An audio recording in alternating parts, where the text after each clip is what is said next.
हम महादेव माँ पार्वती की कथा सुनाते हैं, पावन कथा सुनाते हैं। हम अमरनाथ की गुफा का तुमको सार बताते हैं, हम कथा सुनाते हैं। अमरनाथ की अमर कथा का वर्णन गाते हैं, पावन वर्णन गाते हैं। हम महादेव माँ पार्वती की कथा सुनाते हैं, हम गाथा गाते हैं। ओम नमः शिवाय, बोलो ओम नमः शिवाय। ओम नमः शिवाय, बोलो ओम नमः शिवाय।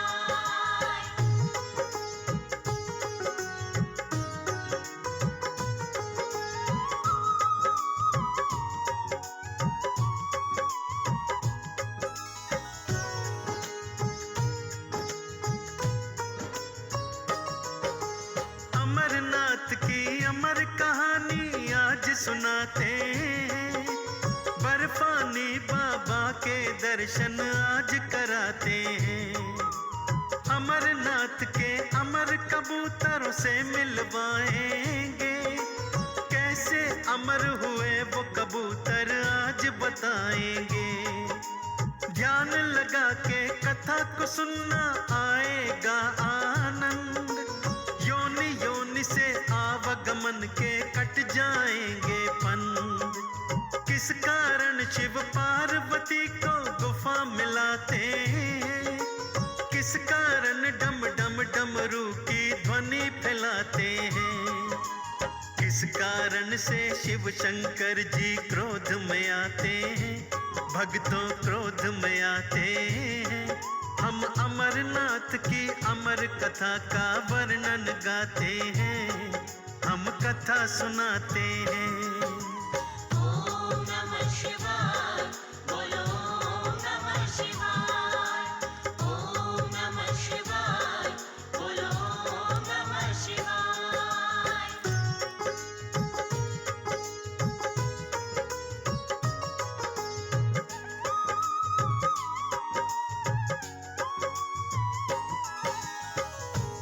भक्तों, एक बार माता पार्वती जी भोलेनाथ से हट कर बैठी और बोली, मैं अमर कथा सुनना चाहती हूँ। भोलेनाथ ने लाख समझाया, परंतु पार्वती जी कहाँ मानने वाली थी।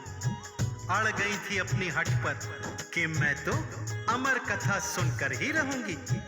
नारी के हट के आगे भगवान भोलेनाथ को भी अपनी हार माननी पड़ी।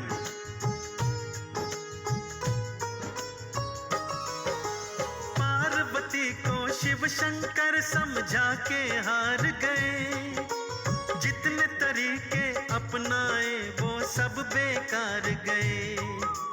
पार्वती ने एक न मानी, जिद पर अड़ी रही। पार्वती शंकर के आगे अड़ के खड़ी रही। अमर कथा जब तक न सुनूंगी खड़ी रहूंगी मैं, हे स्वामी अपने हट पर तो अड़ी रहूंगी मैं। आज सुनूंगी अभी सुनूंगी अमर कथा का सार, अगर न मानी बात हमारी बढ़ जाए तकरार। भोले बोले तो क्या बोले समझ न पाते, भक्तों समझ न पाते। हम अमरनाथ की अमर कथा का वर्णन गाते हैं, हम कथा सुनाते हैं। ओम नमः शिवाय, बोलो ओम नमः शिवाय। ओम नमः शिवाय, बोलो ओम नमः शिवाय।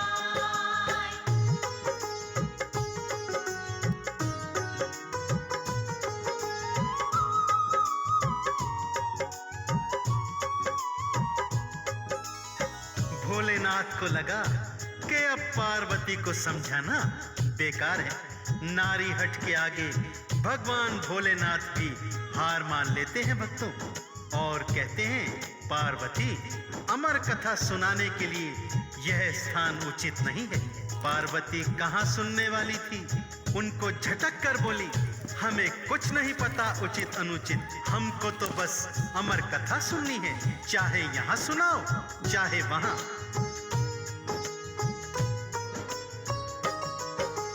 भोले बोले पार्वती से अगर न मानो बात, आओ फिर है पार्वती तुम चलो हमारे साथ। जहाँ कहीं भी मिल जाएगा हमें उचित स्थान, वहीं बताऊंगा मैं तुमको अमर कथा का ज्ञान। पार्वती झट से चलने को होती है तैयार, पहले से ही करके आई थी 16 श्रृंगार।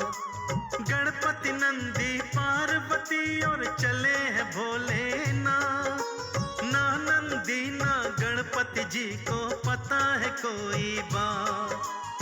नंदी जी आकाश मार्ग में उड़ते जाते हैं, भक्तों उड़ते जाते हैं।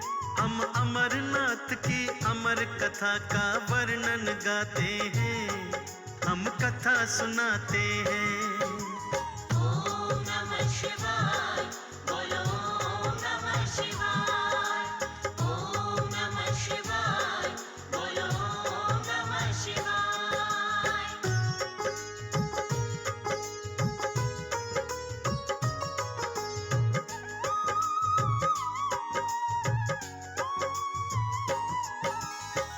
गणपति जी, भोलेनाथ और मां पार्वती तीनों नंदीश्वर जी की पीठ पर सवार होकर चल पड़ते हैं। परंतु भगवान भोलेनाथ जी नहीं चाहते थे कि अमर कथा पार्वती के सिवा कोई और भी सुने, इसलिए उन्होंने एक एक कर सबको मार्ग में छोड़ दिया। पहले नंदी जी को छोड़ा, फिर गणेश जी को छोड़ा और फिर गले में से नागराज को भी निकाल दिया। अंत में चंद्रमा को भी छोड़ देते हैं। पार्वती जी की समझ में कुछ भी नहीं आ रहा है कि भोलेनाथ भला ऐसा क्यों कर रहे हैं।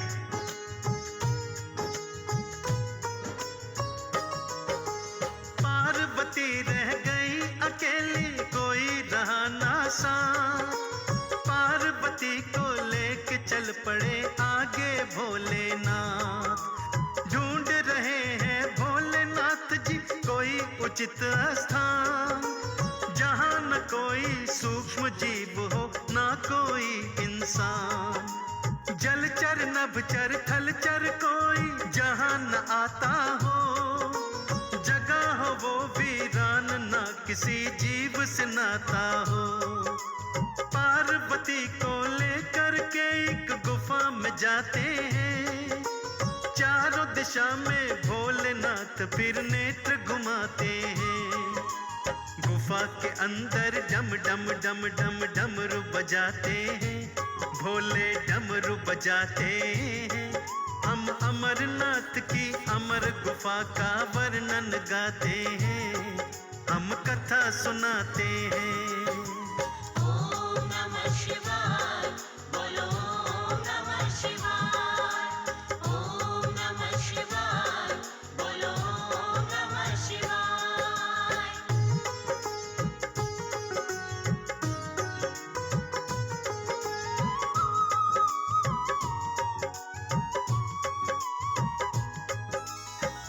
भोलेनाथ जी मैया पार्वती को लेकर एक बहुत बड़ी गुफा के अंदर लेकर जाते हैं। उस गुफा में किसी भी जीव का नामो निशान तक नहीं था। पार्वती जी बड़े असमंजस में हैं कि भोलेनाथ मुझको अमर कथा सुनाने लाए हैं। तभी भोलेनाथ क्रोधित हो जाते हैं और डमरू बजाकर तांडव करने लगते हैं। यह देखकर पार्वती जी हैरत के सागर में डूब जाती हैं।